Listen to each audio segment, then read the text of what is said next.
Pemirsa, Rapat Kerja Nasional kelima PDI Perjuangan akan membahas 3 persoalan pokok, yakni sikap politik, perumusan program kerakyatan, hingga pemenangan Pilkada 2024. Dan hari ini merupakan hari kedua Rakernas PDIP. Selain membahas perumusan program kerakyatan, PDI Perjuangan membentuk tim pemenangan Pilkada secara nasional. Rapat Kerja Nasional 5 PDI Perjuangan membahas 3 persoalan pokok, yakni sikap politik, perumusan program kerakyatan, hingga pemenangan Pilkada 2024. Dan di hari kedua Rakernas kelima PDI Perjuangan, selain membahas perumusan program kerakyatan, Rakernas hari ini juga membentuk tim pemenangan Pilkada secara nasional. Adian Napitupulu ditunjuk menjadi ketua tim pemenangan, sementara Arya Bima menjadi sekretaris tim pemenangan. Di bawah komando Adian, PDI Perjuangan menargetkan memenangkan 50% Pilkada 2024. Sudah dibentuk tim pemenangan Pilkada secara nasional yang sudah ditandatangani SK-nya oleh Ketua Umum PDI Perjuangan. Sebagai gambaran, PDI Perjuangan itu mendapatkan 20% suara di 142 kabupaten kota di 11 provinsi. Artinya di 142 kabupaten kota ini kita bisa mencalonkan sendiri. Di luar daripada itu kita akan membangun kerjasama dengan partai-partai yang lain. Meski sudah membentuk tim pemenangan, namun hingga saat ini PDI Perjuangan belum mengumumkan nama-nama yang akan didorong maju di Pilkada mendatang. Pemungutan suara Pilkada akan diselenggarakan pada 27 November 2024 mendatang. Total ada 37 provinsi dan 508 kabupaten kota yang mengikuti Pilkada serentak 2024. Dari Jakarta, Ikra Anggana, Trinugroho, TV One mengabarkan. Lalu bagaimana jalannya Rakernas PDIP kelima hari ini, pemirsa? Kami ajak Anda memantaunya langsung bersama rekan kami Leo Chandra di sana. Selamat malam Leo, silakan. Selamat malam Caca dan juga pemirsa TV One, di mana memang saat ini masih berlangsung untuk Rakernas kelima dari PDI Perjuangan di kawasan Ancol, Jakarta Utara. Dan adapun yang akan dibahas dalam Rakernas kelima PDI Perjuangan hari ini itu ada 3 poin penting. Yang pertama, evaluasi dan juga penguatan sikap politik dari Partai PDI Perjuangan, dan kemudian ini juga akan membahas tentang program-program kerakyatan. Dan yang terakhir ini adalah terkait dengan Pilkada serentak yang dilakukan di tahun 2024 dengan mengusung tema Satyam Eva Jayate atau kebenaran pasti menang. Untuk Rakernas kelima PDI Perjuangan ini juga dihadiri oleh seluruh kader partai politik PDI Perjuangan. Dan saya ingin mengajak Caca dan juga pemirsa TV One untuk mengetahui seperti apa untuk informasi terkait dengan Pilkada serentak yang akan dilakukan di 2024 ini oleh juru bicara PDI Perjuangan, ada Pak Ciko Hakim. Selamat malam Pak Ciko. Malam. Jika kita ngebahas terkait dengan bagaimana nih arahan dari Ibu Mega terkait dengan soliditas yang juga kemudian PDIP mengusung Pilkada serentak 2024 ini. Jadi sampai hari ini apa yang disampaikan Bu Mega ke teman-teman di Rakernas memang tidak untuk konsumsi publik. Namun tentunya yang pasti yang boleh diketahui publik bahwa kami akan berdaya upaya dan harus menang di atas 50%, itu satu. Tapi kalau kita berbicara terkait dengan apa yang menjadi kekuatan dari PDI Perjuangan itu sendiri, kami bisa mengatakan dengan bangga bahwa kami memiliki 70 incumbent di kabupaten kota maupun provinsi, dan untuk mencalonkan sendiri tanpa berkoalisi atau bekerjasama dengan partai lain, PDI Perjuangan itu bisa melakukannya di 12 provinsi dan di kurang lebih 137 kabupaten kota. Jadi kami cukup optimis, kami juga cukup dalam posisi yang sangat bagus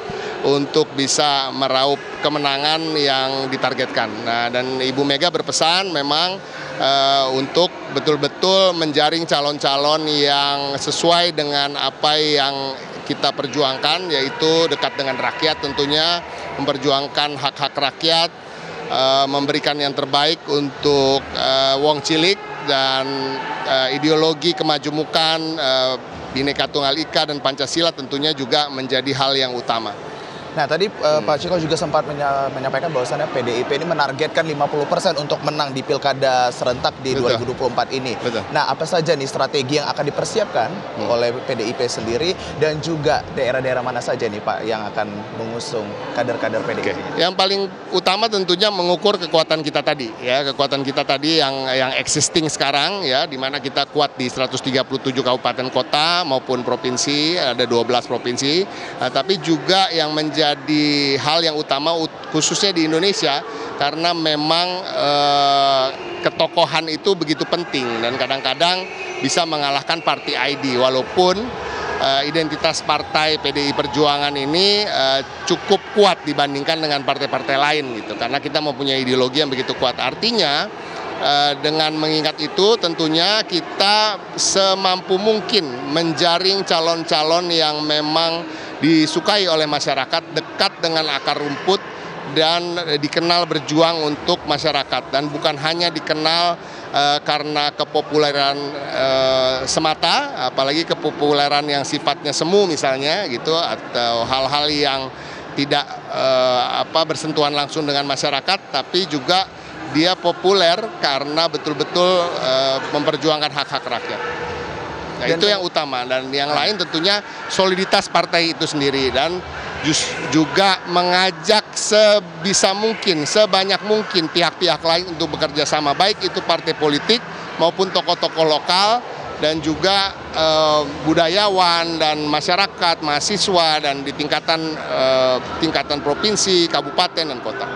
Nah, apakah kemudian tim pemenangan Pilkada ini sudah membentuk bagian dari soliditas itu sendiri, Pak? Dan juga apa saja nih kriteria yang diusung oleh PDI sendiri dalam Pilkada nanti? Kriterianya seperti apa secara rincinya? Jadi baru ini di tahun ini dibentuk tim nasional pemenangan Pilkada 2024 PDI Perjuangan yang kebetulan diketuai oleh Bung Adian Napitupulu. Saya juga termasuk di dalamnya. Di situ ada 42 anggota tim dan kami menggodok modul-modul untuk pelatihan dan strategi-strategi ke depan yang dilakukan untuk memenangkan pilkada itu sendiri. Dan jadi pada prinsipnya sampai hari ini memang kami masih menunggu penugasan yang akan dilakukan tentunya ditentukan oleh DPP PDI Perjuangan. Jadi penugasan calon-calon itu sendiri.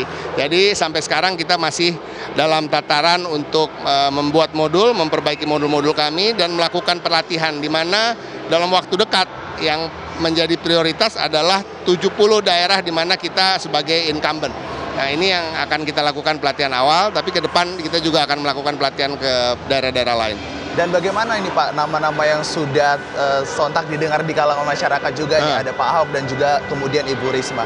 Apakah ini masuk ke dalam kriteria yang kemudian diharapkan oleh PDIP tadi ya kriteria ya, tentunya gini ya, kriteria utama tentu terkait ideologi ya. Dia juga kita juga pastinya akan memprioritaskan kader-kader dari internal, tetapi kita tetap membuka diri dari penjaringan dari kader-kader di luar partai kita. Tapi utamanya tentunya ideologi yang dekat dengan kita.